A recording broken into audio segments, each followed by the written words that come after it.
Ya kalau tadi kita sudah bahas di episode sebelumnya tentang kekuatan City jelang lawan MU, kita sekarang mengupas tuntas dari MU TV-nya. Ini gue sekarang nggak mau panjang-panjang, kita kemarin sudah bagaimana ngomongin seorang Maguire yang lagi didamba-dambakan banyak fans MU dan juga orang mulai memuji Maguire ternyata back yang bagus. Dari dulu gue bilang kan memang bagus. Gue nggak pernah bilang dia jelek, tapi juga nggak bilang pemain belum nyampe kelas dunia lah menurut gue, belum broad class back lah karena ternyata dari sisi pressure-nya dia belum bisa meng-keep up itu kan, walaupun memang dia menunjukkan dia stay, dia fight, walaupun gue juga yakin dia nggak mau cabut karena gajinya kecil, terus juga West Ham juga tim lebih kecil, tapi sekarang nih ujiannya adalah lawan City, kemarin kan dia lawan Brentford udah, lawan Sheffield udah, lawan Copenhagen sudah, nah, sekarang lawannya City nih, menurut lu dia justru ada titik lemah yang bisa diekspos nggak sih sama City? Lawannya Haaland lagi. Kemarin lawan-lawannya kan juga peluangnya banyak banget. Brentford peluangnya banyak, Sheffield peluangnya banyak, Brentford di awal doang, babak kedua enggak lah. Copenhagen juga banyak kemarin peluangnya, ya kan? Maksud gue, lu jangan lihat tim jelek berarti dia kemarin performanya bagus karena lawannya jelek, belum tentu juga. Karena kan emang itu secara collectively ya dia bisa memposisikan diri dia di posisi yang bagus terus dalam anticipate semua yang menuju ke gawang dia. Dan gue dari awal gue selalu bilang ini back bagus kok. Dari awal dia dulu di Leicester. Sebelumnya Hull. Dari Hull kan dulu Sheffield, Hull baru Leicester. Ini kan pemain yang menurut gua bagus dan dia selalu bisa perform di timnasnya. Kalau di timnasnya pemain stabil, berarti memang dia nggak pernah kehilangan sentuhannya. Cuman ya di United kan emang hampir semuanya turun gitu kan, dan dia selalu menjadi scapegoat dari semua masalahnya. Dan kalau gua ngelihat melawan City, ya gue tetap milih dia sebagai starter. Ya lo memang nggak ada opsi. Nggak tahu si Martinez kan udah pasti nggak bisa main. Cuman kan Varane bisa main. Varane sama Maguire pasti kan. Ya Varane akan semakin bagus kalau tandemnya memang bagus juga. Dan belakangan Maguire menurut gue sudah levelnya makin naik. Otomatis Varane akan lebih bagus juga. Nggak mudah bagi City untuk bisa ngelewatin kalau kita bicara hanya serangan menuju ke back ya. Cuman gimana expose dari sisi yang lain ya. Kalau kita bicara lini tengah, bicara bola datang ke tengah, gue rasa Maguire masih on a safe side lah bagi United. Cuman bolanya itu datang dari mana dulu nih? Ketika lo nyerang dari kanan, ketika lo nyerang dari kiri, itu yang akan menjadi masalah. Tapi kalau di tengahnya, gue tetap lihat United akan lebih solid ketika besok Maguire yang main. Tapi kalau dari gue sih nggak terlalu sentimen sama performa Maguire belakangan 3 pertandingan ini. Oke, bisa menang dan juga beberapa kali clean sheet lawan Copenhagen bisa menghasilkan clean sheet. Tapi kan itu nggak menutup mata kita kalau dia mainnya sebenarnya gampang ke expose juga sama tim-tim kayak Copenhagen itu, sama si Sheffield juga gampang ke expose.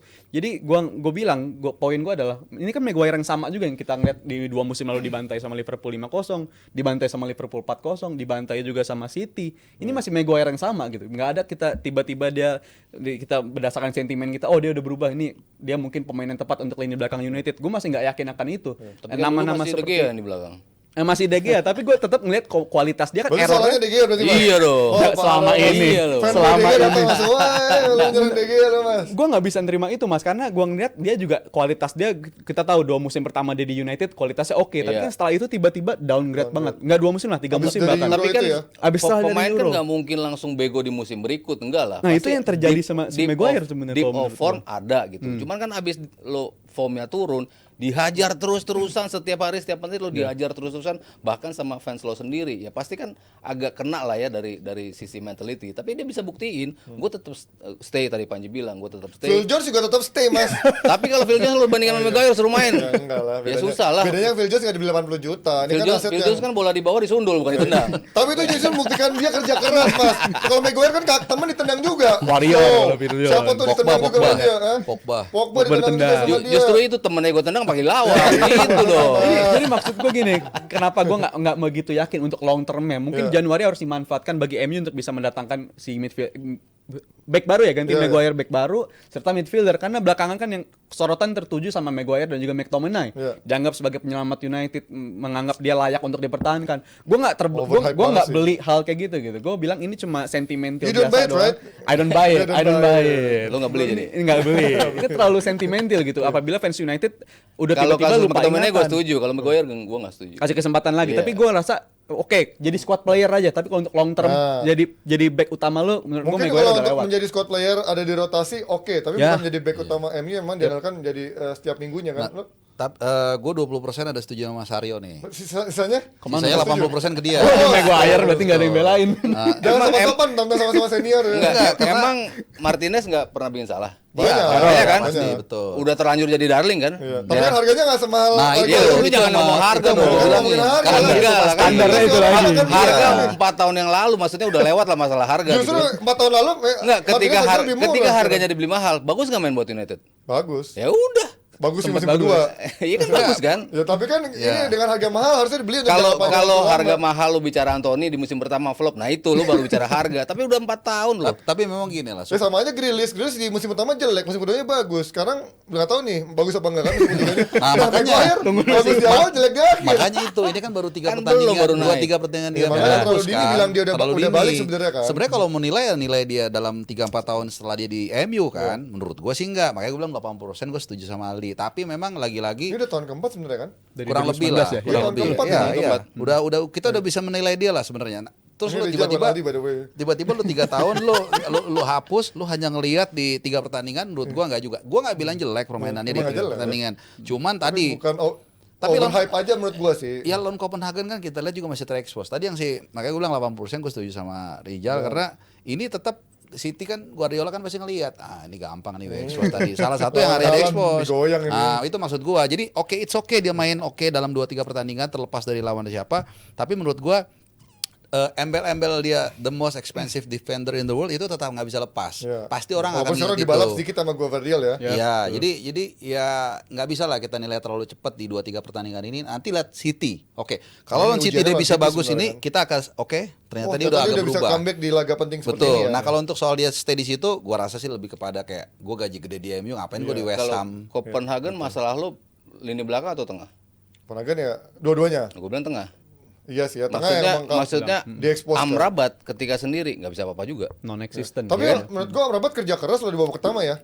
Iya, Tapi begitu cuman dia untuk memikul beban lo harus forward pass dia Iya, nggak punya sama nggak sekali. bisa dia Sama forward pass. sekali nggak ada creation yang Tukang datang. gagal. Kayak butuh datang Eriksen dari- akhirnya. Iya, akhirnya Eriksen yang bisa menjadi pembeda gitu kan. iya. Lo butuh lini tengah lini tengah United menurut gua tuh ketika Amrabat datang, orang berharap terutama fans United Iya. kita akan selamat nih. Ternyata di beberapa pertandingan awal doang dia terlihat begitu agile, begitu bisa nutupin segala macam ruang, begitu luar biasa lah bermainnya. Bahkan di back kiri Mobilitasnya dia ya. mobility-nya luar biasa gitu. Cuman di beberapa pertandingan gue nggak ngelihat dia sebagus itu gitu, sebagus harapan orang gitu loh. Lo masih sejelek-jeleknya Casemiro masih lebih bagus dari Amrabat. dari sisi apanya dulu Mas? Defense-nya mungkin Casemiro jelek loh. Lo Iya, harus ngakuin enggak. musim ini Casemiro nggak pernah Iya, defense-nya memang bagus, memang kan? musim ini lagi turun. Iya. Cuman kalau kita bicara Casemiro baru datang di awal, Iya, ya iya. jauh lebih lengkap kan. Sebelum dia kena kartu merah sama yang itu ya. Iya. Sejak itu dia menurun tuh habis Maksudnya itu juga. defensive wise ini pemain ya lu masih bagus lah, Bagus. tackle segala macam. Cuma dia nggak bisa nyerang. Area coverage ya. Untuk nyerang bagus si Casemiro masuk Casemiro, gua. iya, Casemiro, Untuk oke. forward pass jauh lebih bagus. Jauh. Ketika Amrabat harus memerankan peran itu sendiri, ternyata dia nggak bisa, bisa, juga. harus ada tandemnya dia memang Betul. pivot. Nah, kalau mungkin nanti kalau mereka bermain bareng, Amrabat akan turun bisa gantian dengan Casemiro, mungkin itu menjadi jawaban akhirnya Iya. gitu. Cuman sekarang kan nggak tahu Casemiro bisa main nggak bisa. Masih tanda tanya sih. Tapi Casemiro bisa Casemiro, iya, main, masih ya kan muda, masih tanda masih tanya. absen. Nah, ini kan yang menurut gua akan menjadi makanan Tapi menurut gua kemarin harusnya kemarin dia memasang Amrabat sama seorang Eriksen di awal karena ketika dia masang Amrabat sendiri dan juga McTom sama si Bruno, ya itu menurut gua sama aja lo membebankan kerja yang tadinya Casemiro sendirian dipindahin ke Amrabat aja Iya, sebenarnya iya. itu kan. Dan di babak kedua kan lebih parah dengan Amrabat diganti, McTominay jadi DMF. Itu menurut gua lebih parah menurut gua. Walaupun memang dari sisi serangannya lebih jalan tuh karena ada Eriksen. Tapi kalau ngeliat si Eriksen sendiri ini musim ini ya, di musim ini aja nggak ngeliat dari musim lalu, dia Eriksen ini kalau gua lihat emang kualitas dia bagusnya cuma 45 menit bagusnya Iya. kualitasnya. Babak Dia sebagai kedua. impact pemain pengganti 60 di lah halftime. maksimal. Dia 60 lah Jude dikasihnya. 58 lah. Tipis tuh masih ya. Tapi bener-bener kualitas dia nggak bisa lagi kualitas starter, katakanlah starter di Game gua changer udah mungkin nggak sekarang terlalu- jadi game changer, memberi ketenangan di tengah karena opsi passing dia selalu nyari ke depan dan kualitas akurasi dia bagus. Ya, ya. Tapi kalau ngeliat kemarin kenapa si Amrabat ini bisa main jelek banget, gua rasa emang itu plannya juga dan gua nggak ngerti kenapa lawan Copenhagen plannya kayak gitu dari Ten Hag. Juga Dimana main di tengah itu dianggap di bypass aja gitu. Pemain dari belakang itu opsinya langsung ke depan. Tapi kualitas midfielder United kan juga bukan kualitas yang second ball-nya bisa menangin terus. Iya. Kualitas mereka nggak terlalu bagus dari segi itunya. Jadi gua nggak ngeliat kenapa Ten Hag mainin itu dan mungkin Ten Hag udah ngasih teka-teki nih, udah ngasih jawaban taktik apa sih yang bakal gue pakai lawan City. Mungkin aja aja akan kayak gitu lagi, akan bypass di lini tengahnya, long ball ke depan, ngarepin second ball menangin di situ. Tapi gue ngerasa dengan intensitas yang dimainin sama City itu taktik yang akan sulit untuk bisa dijalankan bagi Ten Hag untuk besok. Nah, lawan City skema seperti apa yang menurut kalian dari line up diturunkan, karena kita masih punya seorang Mason Mount yang orang bertanya-tanya nih, orang dibeli dengan harga cukup mahal juga. Nasibnya sama kayak Havertz juga kan. Orang bertanya kapan dia akan bisa main di posisi yang nyetel gitu buat dia. Sementara ini ada Casemiro yang gue rasa nggak mungkin main sih dari sisi kemungkinannya. Amrabat. Ya kalau regulan pasti main harusnya. Maguire, Varane iya, Dalot kanan iya. Palingnya tinggal Casemiro, McTom nih yang diragukan. Dan menurut gue Anthony nggak pantas main ada di sana sih. Gue udah enough is enough. Gue mendingan Mount lah Iya, dia. mendingan Mount gua. Iya, Mount sekalian. Betul. Dan juga Rashford. Oke lah kalau Garnacho dibuat super sub gitu ya, karena mungkin Garnacho juga bukan kualitas untuk 90 menit atau juga dari awal bagus, tapi ya minimal dia bisa jadi pembeda ketika di babak kedua ya. Mau nggak mau ya tinggal berharap Rashford bisa apa enggak nih lawan City kan. Tapi menurut kalian mana nih yang diubah dari posisi tengah dan juga depannya? Kalau untuk tengah gua rasa akan sangat-sangat ini ya, sangat-sangat keras lah apabila lu mencadangkan McTominay, karena dari 3 pertandingan terakhir dia terbukti bisa effortnya, dia nunjukin dia mau gitu untuk jadi line up. Jadi McTominay gua rasa layak untuk ada di line up lagi. Ah gila lo. Jelek banget kemarin mainnya. Bukan karena sentimental, tapi karena reward dia 3 pertandingan kemarin gitu. Karena Udah 3 habis pertandingan. vouchernya. Enggak, tapi kalau Sayang. misalkan dia mainnya di posisi belakang striker kayak yang Ngeri. lawan Sheffield, Oh, itu oke. Iya, buat nyetak bagus. gol. Tapi kalau buat bantu keseimbangan tengah nggak bisa dia main kayak gitu kan. Nah, gue mikir sih ke arah rewardnya dia 3 pertandingan udah ngebantu United bisa ngeraih 3 kemenangan walaupun 3-3-nya ugly win. Jadi menurut gue McTominay ada di situ. Kalau untuk Karena lawan ini Casemiro tiga-tiganya juga ugly team. Sekarang bukan ugly team gitu. di sisi City nih lawan ini. Untuk Casemiro gue bilang enggak dulu lah Casemiro, karena kalaupun dia main pun juga Iya, kita udah belum fit nunjukin lah ya. di musim ini pun dia salah Lagi satu jelek. titik paling lemah United justru Casemiro di musim ini. iya. Jadi gue ngerasa si Amrabat masih akan dikasih kesempatan lagi, dan kalau untuk di sisi kanannya bukan Anthony, justru gue antara Bruno atau Mount aja yang ngisi di situ, dan terserah Ten Hag kalau yang mau di number 10-nya mau si Bruno-nya kek atau si Mount-nya kek, tapi itu terserah dia. Dan kalau untuk lini belakang untuk back Pasti kiri udah pasti. mungkin menurut gue nggak milih Reguilon, gue milih antara Lindelof. si Lindelof lagi ngisi di situ karena bisa memberi kenyamanan dan dia kan nggak terlalu sering overlap selayaknya si Reguilon. Menurut gue dia lebih baik stay aja, dan gue milih Lindelof untuk main di posisi Wow. back kiri itu. Gimana Mas, lo setuju dengan ini kemungkinan Lindelof ada di sana?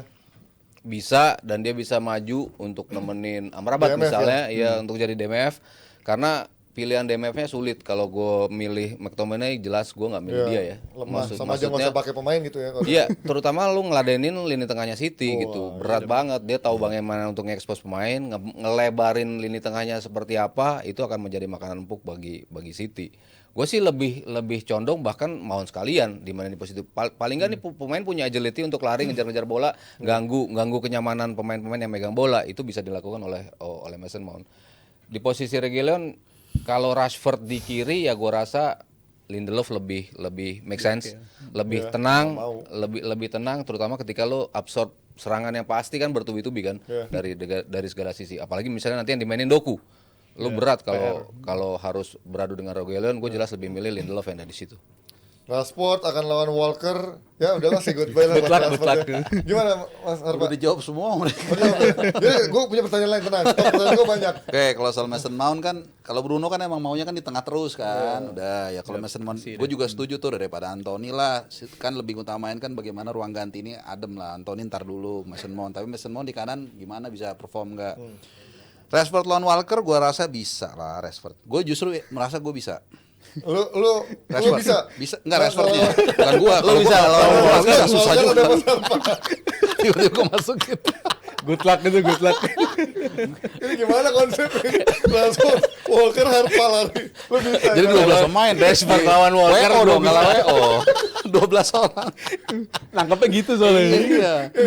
Apalagi kirinya ya gue juga setuju Lindelof lebih oke lah dari Reguilon. Jadi udah dijawab semua lah. Gue cuma mikirnya tetap gue nggak setuju Onana, gue maunya De Gea masuk lagi udah itu. Nah ini yang kita bahas Jangan sebelum dong. ke. Tapi ini kita bahas agak belakangan. Gue mau nanya dulu bagaimana Holland yang sampai sekarang belum juga pecah telur di Premier League. Lo mau lihat? Kalau gue bilang dari awal gue bilang pokoknya United butuh target man. Nah ini. Mau Weghorst kayak mau Lerby Eliandri kayak mau Waduh. siapa. Ya Madi Dipali. Iya nggak apa-apa. Ramadan Sananta lebih tajam. Ramadan Sananta Lebih juga jago. oke kalau ada. Yang penting kan sebenarnya kan pantulan untuk ke si Rashford kan itu aja sebenarnya. Jadi to some extent mungkin kalau orang udah mulai kayak ngelirik ke Rashford atau mungkin ke siapapun itu ya di luar Højlund, mungkin di situ dia akan ada space baru nanti dia akan cetak gol lagi. Jadi selama tim ini bisa menang, walaupun balik lagi nih kita bisa debatable ya tiga tim yang dikalahin itu tim papan bawah oke, tapi selama mereka bisa menang bisa mencetak gol mau siapapun nggak ada masalah. Memang ada tekanan secara personal buat dia, tapi itu yang gue bilang tadi, ketika distribusi gol itu mengalir ke yang lain, nanti suatu saat kan orang akan melupakan Højlund. Di situ dia ada space, gue yakin dia akan mencetak gol juga. Tapi sayangnya memang kalau lawan City tidak semudah ketika 3 pertandingan lawan Copenhagen, Brentford dan Sheffield United. Striker 70 juta, golnya hanya di saat nanti back-backnya melupakan dia dan mencari pemain lain yang mungkin lebih berbahaya. Apakah ini yang diharapkan oleh fans MU seorang Højlund dengan 70 jutanya, Mas? Kemarin pas hari Senin ya, pas live banyak yang yakin dia 15 gol ya. Oh, si iya. Syamsir ya? Ibnu juga Oh, kan. Ibnu yang ngomong, Iya, Ibnu yang ngomong. dan banyak 15 yang gol tapi semua kompetisi. Iya, banyak. Justin juga bilang Ya, dia bisa. setuju. Gue kok ragu ya ini pemain. Semua kompetisi Karena ya. supply Sekarang hari Jumat supply yang menuju dia itu yang gua nggak lihat banyak. Sementara ini kan striker yang butuh itu. Apa involvement in the game-nya dia udah mulai ikut nih. Larinya kemana, buka ruangnya bareng seperti apa dia tuh bisa ngikutin.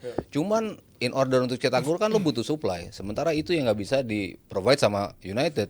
Mungkin kalau Shaw main oke, Dalot main oke, dia bisa crossing balik lagi ke era ketika mereka crossing, itu bisa menjadi makanan empuk buat Højlund. Cuma selama itu nggak ada, ya gue pikir dari kanan ya cuman bola datang dari Dalot. Sementara dari kiri ya lo berharap pada Rashford untuk melakukan Bisa itu. ngumpan ya. Dari tengah Bruno susah atau untuk Eriksen babak kedua biasanya. iya, bola-bola forward pass gitu kayaknya Højlund dijaga dua juga susah gitu kan. Terlalu rapat, pemain-pemain lawan akan melakukan itu. Jadi selama nggak ada supply, gue rasa sulit buat dia untuk cetak gol. Tapi bukan berarti dia nggak ada supply sama sekali ya. Memang mungkin hanya 1 atau mungkin 2 sampai 3 umpan ke dia, dan itu pun kadang dia juga nggak bisa memaksimalkan dengan sedikitnya peluang yang ada. Sebenarnya kan kadang kan kalau kita lihat yang tim-tim yang Dia memang half chance-nya nggak bisa ya. iya ya, ketika orang-orang yang melihat tim yang bermainnya reaktif seperti Leicester lah atau mungkin Spurs eranya Kane, setengah peluang, seperempat peluang bisa Jadi jadikan gol. Ketika hanya sedikit peluang, berarti kan itu menunjukkan dia striker hebat sebenarnya. Ini good point sebenarnya. Gue jadi dilema juga akan si Højlund ini, karena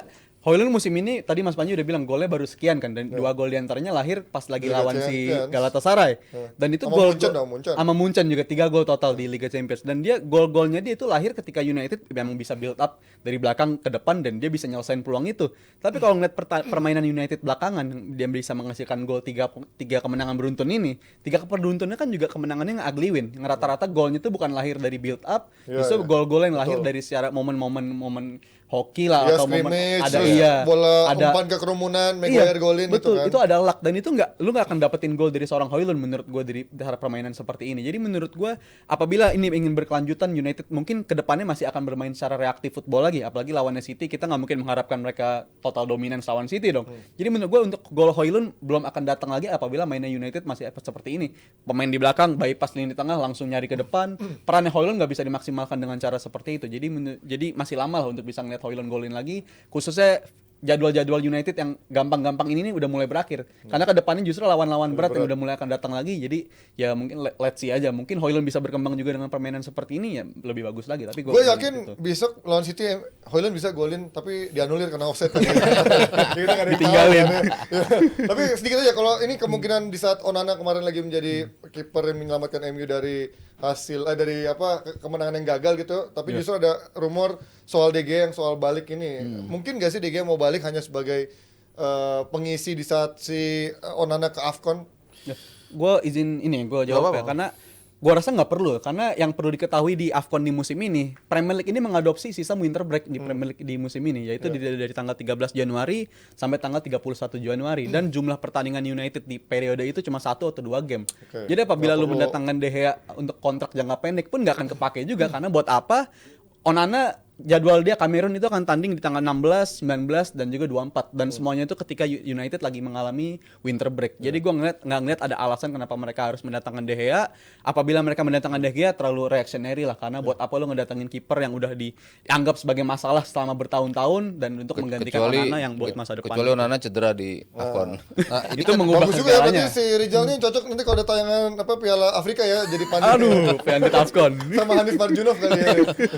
ya ini kan kita tahu lah semua kenapa dulu Sir Alex Ferguson nggak terlalu suka quote by quote pemain Afrika kan, karena selalu keganggu di periode Januari, periode yang paling penting sebenarnya. Nah tapi gue tadi agak kurang sepakat dengan Rizal, dia bilang hanya 3 pertandingan di grup. Gimana kalau lolos? Kalau lolos dia akan kehilangan 1 game lagi Ya ekstra. makanya, jadi itu kan padahal periode yang paling penting. Mungkin artinya poin itu kan bisa quote by quote istilahnya double gitu. Nah terkait dengan De Gea, kalau untuk comeback gue rasa kelihatannya kecil ya. Kalaupun comeback gue akan heran banget sama nih orang nih. Ini kan sebenarnya udah dikerjain 2 kali kan, turun gaji setengah, terus udah turun gaji juga nggak diinin lagi. Ya menurut gue Mau sih ke kalau lu mau nggak, ke Madrid fax-nya telat. iya fax telat itu nggak masuk akal banget kan. Jadi agak aneh kalau dia mau kebalik Madrid. Tapi sebenarnya lagi-lagi kenapa nggak dipertahankan sejak awal gitu loh. Oke, De Gea ada, Onana ada, nggak apa-apa, biarin aja kan udah model kan sekarang 2 penjaga gawang tuh seimbang gitu loh. Jadi ya nggak akan mudah juga bisa kehilangan 2-3 pertandingan deh sebenarnya Januari di periode yang penting Onana. Ya itu jawabannya sudah dari Rizal dan juga Bung Harpa. Kalau dari Mas Haryo nggak usah ya, karena Mas Haryo ternyata adalah pembenci De Gea. City sekarang bukan cuma tetangga yang berisik, tapi tetangga yang bikin kesel karena fans MU jadi ingin punya owner dari Timur Tengah juga biar bisa belanja unlimited dan berprestasi. Apakah anak asuh Ten Hag akan dipermalukan di Theater of Dream? Jangan ketinggalan keseruan Premier League setiap minggunya mulai 25.000 aja live di video. Kita akan kembali dengan topik yang kalah serunya dari El Clasico setelah yang satu ini.